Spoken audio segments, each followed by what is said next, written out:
So, can we talk about dating for a little bit? Let's do it. So, did you have any dating patterns from when you were younger? Dating patterns. Like anything like going after emotionally unavailable people? That seems to be a pretty popular one on the show when I ask that question. Yeah, I feel like because father was definitely emotionally unavailable, but no, not always. It's not the case. No, that's not a pattern for me.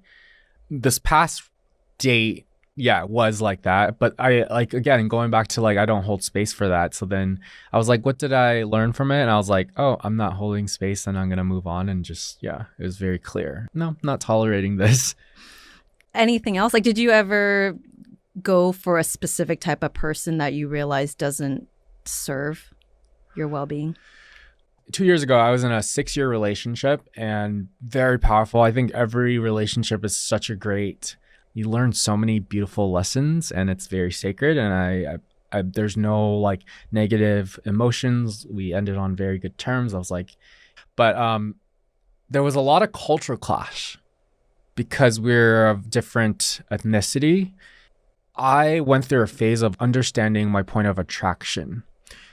How much of my attraction is based off of media conditioning, of what I was told what was beautiful and what narratives were told to me as a little kid that were in every movie, every book. So that's why this past dating was very interesting.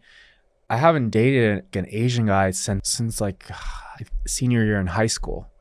So then I attracted this guy who was the same age as me, also an entrepreneur, very, very brilliant in the startup world. That was a very beautiful thing. It was wow, this feels really nice when I don't have to explain myself and you understand my culture. Because something that I think about as I'm in my 30s now, it's whoever I date, I think about how would they assimilate with my family? Because my family is a huge part of my life. And when I've been on dates of people who are I don't speak to my family, my sister, I'm like, what? It's a good question to ask as you're getting to know someone to learn about their relationship with their Absolutely. family. And that's kind of the first thing I ask, oh, what's your relationship with your family? Big red flag when someone's oh, I don't speak to them at all. I'm like, what? It doesn't resonate It's with not me. what you're looking for. Yeah. So it's that's not what would work for me. So this past dating, we only went on 3 dates. Yes, emotionally unavailable, but the cultural appreciation was very beautiful and made me understand wow, this feels really nice because I haven't had this for a while. Yeah, that's the fun part of dating too, is learning. Yes. Oh, this feels good or this doesn't feel good. Yeah. And nothing negative. I think one of my mentors was oh, I'm sorry. I was like, no, there's two equal humans just understanding what they want and they don't want. And it's good to actually recognize and be honest with yourself. It's fine. I was send you my love. And can you give some examples of the cultural clashes that you've experienced or misunderstandings? Well, so my ex is French, very European, how you operate in life and what's important to you as far as values and how you value your family and things. Because I think as Asians, you think about your parents and where are they going to retire and who's going to take care of them, because I would never put my parents in a senior home. That's just forbidden. You can't. They've taken care of you. It's time for you to take care of them. And I don't think just about myself and oh, I'm going to move here and then bye guys. So that was one thing that really kind of culture clash. My ex is move to Paris, forget about your career. And I'm no. Yeah. Yeah. And so now, are you dating right now actively? I'm not actively dating, but I think I talked to you about this earlier. It's just attracting rather than look. I'm not on any dating apps. I don't, it just doesn't resonate with me. I'm more energy. Yes, I'm not in physical spaces. It's not we're going out and being social all the time. I'm very fulfilled and full in what I'm doing and creating. It's holding a lot of space, and this is my time to build, and I recognize that, and then a lot of my energy is going there, and I'm happy. I have beautiful relationships, and I think during this time it really revealed who is at your corner and who really is here for you, not even physically, but just checking in and just really want to be in your life, because those people will show themselves, and it's reciprocal, right? You got to show up for other people as well. Absolutely. But if someone did come along naturally, like organically, would you be open to it? Absolutely. I'm very open. And in terms of what you're looking for, how about what are some deal breakers from you based on past experience besides like family? What are some things that you are not looking for in a life partner?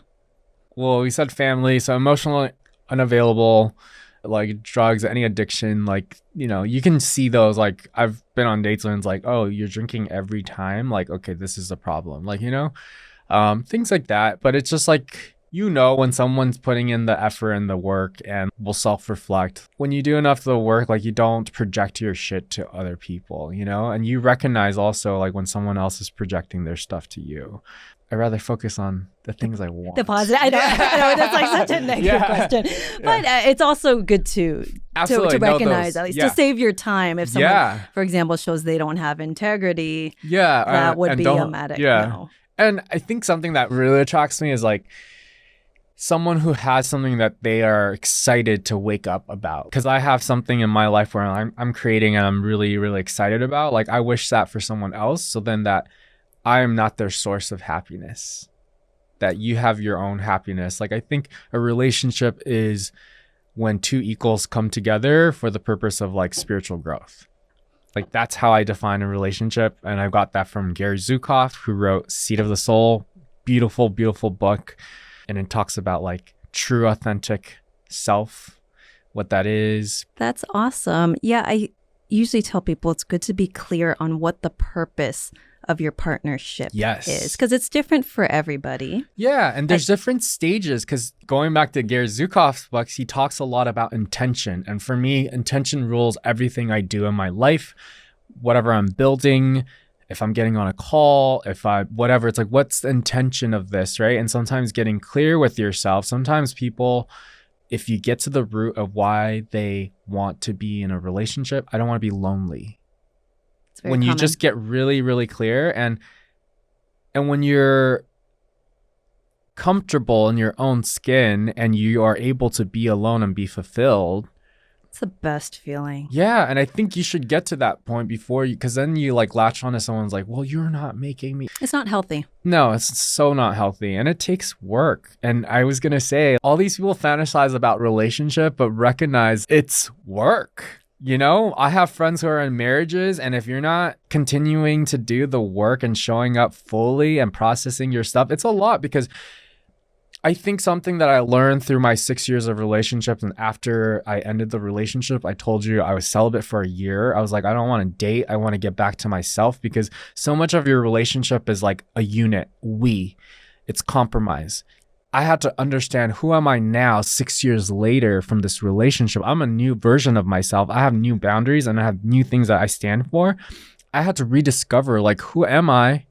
And then I think part of that's like second year, finally going into dating, like recognizing, like, what do I want? What do I not want? And that's like the phase I'm in. Yeah, people need to know that. Absolutely. And it continues to change too, right? Like, I've been with Pete for over 5 years now, and you're constantly discovering the other person and yourself as well. And things change. Your boundaries might change. Mm-hmm. And so you constantly have to check in with each other. And communicate. Yes. And it is work. I will say it is work. But it's work that if you choose that person, most likely it's work you want to do with them. Absolutely. I'm curious, though, for people who are listening, give me an example of a check-in. Like, how do you guys check in? We did one recently because he just started a new job. I had been out of town for a couple weeks helping my parents with some things in the Bay Area. And I came back and I haven't been feeling like myself lately. Okay. It has nothing to do with him. Yeah. It never does. It's my own thing. And it's good that you are honest with yourself. Being honest, I always want the truth and I want to live my truth. And so whenever something is on my mind, I want to talk about it right away. That's something else that I've learned. I'm like, don't put it off, right? Let's put this out right away. And so I talked to him about it. And what's been calling me more is spending more time with my family, helping them during this time. It seems like the best fit. And I just checked in with them, like, how do you feel about that? If I go up to the Bay Area more, it might be once a month, once every other month. Checking in, like, how are you doing with your new job? Like, and he's so busy with it. And I just wanted to make sure, instead of just assuming and just being like, okay, I'm gonna be up there, every 4 weeks or something like that, just to talk about it. Just make sure, like, do you feel okay with that? Do you feel good with that? Yeah. And he's so lovely. Of course, he's like, yeah, that's fine. And we're just taking it a step at a time. There's just so many changes going on, and I feel like it's kind of a delayed grievance from this whole pandemic thing. A lot of times, everyone processes differently, because I was the same way. Right when it happened, I was already in pivot mode. I was like, okay, and I launched a new category for my business, and I was like, go. I didn't have time to process, and everyone's like, how are you feeling? And he's like, yeah, I'm great. I was just working. This past month, I was just like, what's the fucking rush? Diving deeper, like, what's this like need to succeed? I'm already great, so like understanding like what is the intention behind what you're doing and getting really deep rooted in that, so you can show up not from a fear-based space, but this is my true intention. This is why I'm doing it. Absolutely. Yeah. And I think we're similar in that way, because I dove into work when the pandemic started, pivoting as well, because I used to do photography. Yeah. Doing events, the events industry basically crumbled overnight, and I always wanted to get a book out, and I knew what I wanted to write out, so I got the book out, dove into work. And I think with the delayed responses too, I learned that about myself in therapy. I think I'm just used to stuffing emotions down really deep, that sometimes it takes me a while to recognize and for it to come out. It is almost like always delayed for me. It's our coping mechanism. I think also, I don't know if you share it, but like it's part of the immigrant, thick skin, don't share your emotions, push through it. Yeah. Have you been to therapy before? I have, yeah. Did you like it? Did you gain anything from it? It was actually, going back to you asking about the sexuality, like I went to therapy before I came out to my parents, and the biggest and the greatest advice that my therapist gave me, the years that it took you to come to terms with your own sexuality, you need to give your parents time to mourn and grieve and to have space, because don't be mad if they don't respond in a happy or supportive manner, because it took you so long, right? So I think that was really healthy going into it, that I didn't have any expectations. I just shared my truth, and then I held my space. And same thing, like my mom took time to process, because parents have their own ideas of what they want their kids to be. She was like, what about my grandkids? I was like, Mom, I can adopt, like I can have kids, like, it took her some time, but now she's like fully, she met my ex, like are you dating? Like, I'm like, no, I'm good.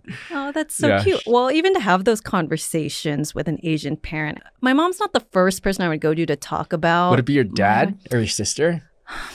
My dad, I'm more comfortable with, because he's not as judgmental. He's very patient, and I just gravitate. I feel more safe with him, where my mom would judge you more. She wants to fix things. Okay. So I don't feel like there's much space for me. Like if I need emotional support, she's not the first person I would go to. She's really good at a lot of other things, though. Like she raised my sister and I to be very independent. She just said, I just want to make sure you girls can take care of yourselves if I throw you out to the world, that you're capable. Because I never want you to feel like you're stuck with someone, and make sure, just because like you don't have money, make sure you make your own money, all that. I see that intention, and I love that she brought us up that way. It's like nice balance, and that's like your parents did together. Yes. Well, it's funny, they're divorced now, but they own a company together. They're really good business partners. Oh wow. Yeah. That's really modern. I like that they can still stay as business partners. Have they fully processed and kind of let go of? No, that was just the funny part, because they're very good business partners.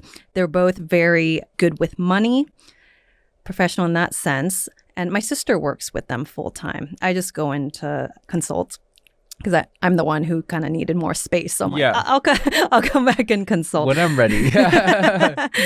But at work, they don't talk about their personal lives at all. Yeah. They were just brought up to never really go there with conversations. So there's a lot of unspoken and unsaid things. They don't talk about their current relationships. That's a no-no. I love that we're talking about this, because So you mentioned therapy, and I talked to a friend recently. We went on a walk, and her whole family is in therapy. And she said that her parents' generation, our parents' generation, were raised in a different time. And going back to the coping mechanism, during that time, it's not how do you feel, it's how do I fix it? Mm-hmm. So that's why your mom's mentality of like, I remember my friend telling me the therapist kept on asking, but how do you feel? It's like, well, like she didn't understand. It's like a new language. It's like little kids learning a new language. What do you mean? Like I can access my feelings. You want to hear how I feel? It was just more like, what do you need to do to not be in this situation? That's where the hustle and like all of that comes from. It's fear. Yeah. And it could be survival mode too. Survival. Like Yep. my mom, born and raised in Cambodia, she's a refugee. You know, it was all about survival. How can we make money, get you an education? All that was their priority. And she's experienced things that not even close to like the hardships that I have experienced. So Absolutely. So I gained a lot of compassion for where she comes from, where when I was younger, I didn't have it. I just didn't understand. I was like, gosh, you guys, like blame mode, right? I was like, gosh, why are you guys so awkward with your communication? Yeah. And like all this stuff, until I learned compassion for her, that everyone's just doing the best that they can, that they know how. Yeah. Our generation, like therapy and having social media and access to all these personal growth things where it's more normalized. We're so lucky to have that, where they weren't doing that stuff at all, right? Nope. And all they know is how their parents spoke to them. For sure. And I think that's the generational trauma that we talk about. And it's like even like watching my dad going through the process and trying to access his own emotions through his relationships, you know, like I see patterns and like you can see it because you're from the outside perspective, but like when they're in it, like they don't know, they're just like suffering through it. And I'm like, oh, I wish I can help you, but I don't know how. But you have to like learn for yourself. Absolutely. Do you think that from showing up the way you show up, do you think that your parents have gained anything from that just by watching you? Yeah, I think that's the best way. So like something that when I was like on my health transformation, I was feeling amazing, but you know, maybe certain friends weren't like adopting the best diet. I wanted to like tell everyone like everything, you know, like, this label, do this. And then I realized someone just said, just live it and let people come to you with curious questions. And that's what I started to do. And like, everyone is a mirror. So like my parents teach me so much and sometimes I teach them too. And they're like, wow, how did you know that? I was like, well, you taught me this. Like you're like, you know, like, yeah, super cool. I think just embodiment is really cool. A lot of people know and they read stuff, embody it. That means you have to live it. It's very different than like understanding things intellectually. Absolutely. That's the step one is awareness, right? And the introspection, the accountability for like, what am I doing to cause the life that I have? What can I be changing? Yep. And then you could seek things out, whether it's books or a mentor, classes, things like that. Yep. Are there some other books you would recommend? You already did mention one. 4 Agreements is very easy. And it's like, it's easy, but to apply it is very difficult because there's some like the thing of like not taking things personally. Sometimes we get triggered and we're like, ugh. That book is amazing. 4 Agreements by, I think, Don Miguel. Yeah, Don Miguel Ruiz. The Power of Now, Eckhart Tolle. Eckhart's fantastic. When we talked about magnetizing and like law of attraction, Ask and It Is Given by Esther and Jerry Hicks is amazing. I listen to their YouTube videos in the morning. Yeah, I go between like personal development and like entrepreneur motivation. And, like, Those are like great. Finance and like very techie stuff. It's a nice balance. Make sure you have both.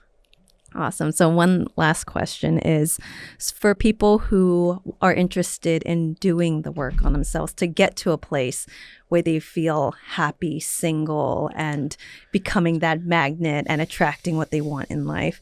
What's some advice that you would give to them? The first thing I can think about is surrender. Because I think a lot of times it's like we get to this point because we're trying to control and manipulate a situation. Surrender. And then be radically honest with yourself, which is very, very difficult. We're the only ones that know when we're bullshitting ourselves. You can bullshit everyone else, but you're the one who's going to sleep at night with yourself. So becoming radically honest with yourself is also you taking back your power. because you're like reclaiming my power of, oh, I'm owning up to this and taking responsibility. If I got myself to here, I can do something about it. But when we're blaming and pointing the finger at everyone else, we feel like a victim and there's nothing we can do. So those are the two things: surrender and radically honest with yourself. And then actionable steps. What's one baby step you can do? Just apply it. Well, thank you so much for coming on and being so vulnerable and so helpful to so many people. Yes. If people are interested in checking you out, getting in contact with you, maybe sending you a DM, where can they reach you? Everything is under at Charles Chen TV. So yeah, just my name. At Charles Chen TV. And do you have a website that's your own personal website? CharlesChen.tv. Okay. Awesome. We'll link them in the show notes Thank you below. so much for having me. This is so much fun. Thank you, Charles. Yes.